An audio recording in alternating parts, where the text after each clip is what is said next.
Deputy chief minister व वज़ीर finance भट्टी विक्रमार्का ने कहा कि 6 जमानतों पर अमलावरी के लिए दरकार फंड्स मख्तस करने के लिए ही अवामी हुक्मरानी प्रोग्राम यानी प्रजा पालना प्रोग्राम के तहत अवाम से दरखास्तें कबूल की जा रही हैं। इन दरखास्तों की बुनियाद पर ही 6 जमानतों पर अमलावरी के लिए बजट की तैयारी की जाएगी।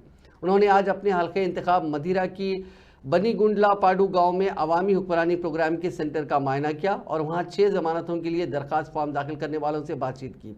इस मौके पर खिताब करते हुए भट्टी विक्रमार्का ने कहा कि तेलंगाना में इंदिरम्मा राज कायम करते हुए 6 जमानतों पर अमलावरी करने का कांग्रेस ने इंतखाबात में जो वादा किया था उसे पूरा करने जा रहे हैं। इसके लिए आमदनी के वसाइल पैदा किए जाएंगे। उन्होंने कहा कि कांग्रेस पार्टी ने अपने वादे के मुताबिक इख्तिदार संभालने के दूसरे ही दिन 6 जमानतों में से 2 पर अमलावरी शुरू कर दी और मजीद जमानतों पर अमलावरी के लिए आवाम से दरखास्तें तलब की जा रही हैं। उन्होंने कहा कि रियासत में कांग्रेस इख्तिदार में आकर अब 1 माह का अरसा भी नहीं गुजरा। ऐसे में अपोजिशन के कायदीन BRS के कायदीन 6 जमानतों पर अमलावरी में नाकाम होने का इल्ज़ाम आयद कर रहे हैं, जो मज़हका खैज़ है।